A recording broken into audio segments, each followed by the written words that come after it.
د افغان ابدالیانو لوبډلې بیکاره توپوهنه د دویمې ماتې لامل شوه.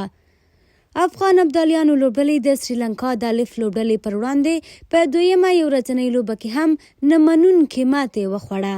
د لوبې په چې افغان ابدالیانو ګټلې وه او لومړی یې د توپوهنې پرېکړه وکړه. د تېرې لوبې او تمې خلاف افغان ابدالیانو د توپوهنې ډېر بیکاره پیل واخیست او په اتو منډو کې یې 3 لوبغاړي له لاسه ورکړل. ریاض حسن او درویش رسولي چې په تېره لوبه کې په زړه پورې توپوهنه کړې وه، په نننۍ لوبه کې هیڅ ونه شول کولی با مسؤلیته لوبه وکړي. حسن په 0 او درویش رسولي په 2 منډو آوټ شو.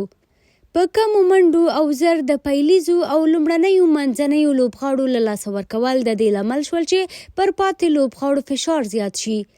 له پاور پلی ورونو وروسته فرمان الله او قیس احمد فشار څه ناڅه کابو کړ او منډې نسبتاً ښه ځای ته ورسولې.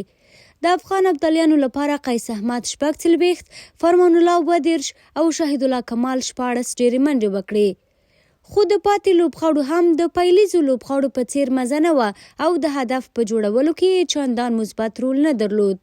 بلاخره افغان ابدالیانو لوبډلې په 22.2 اورونو کې د ټولو لوبغاړو په له لاسه ورکولو د سریلانکا الف لوبډلې ته 122 منډې هدف ورکړ.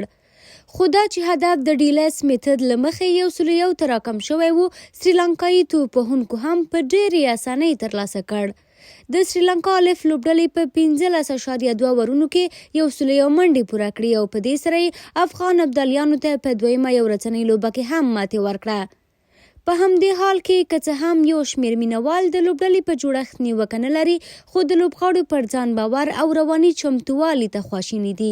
دوی وایي لوبغاړي ډېر زر روحیه له لاسه ورکوي، تر فشار لاندې راځي او له رواني لحاظه نشي کولی پاتې لوبې ته ځان را جوړ کړي او همدا ډېر کله د ماتو عمده لامل وي.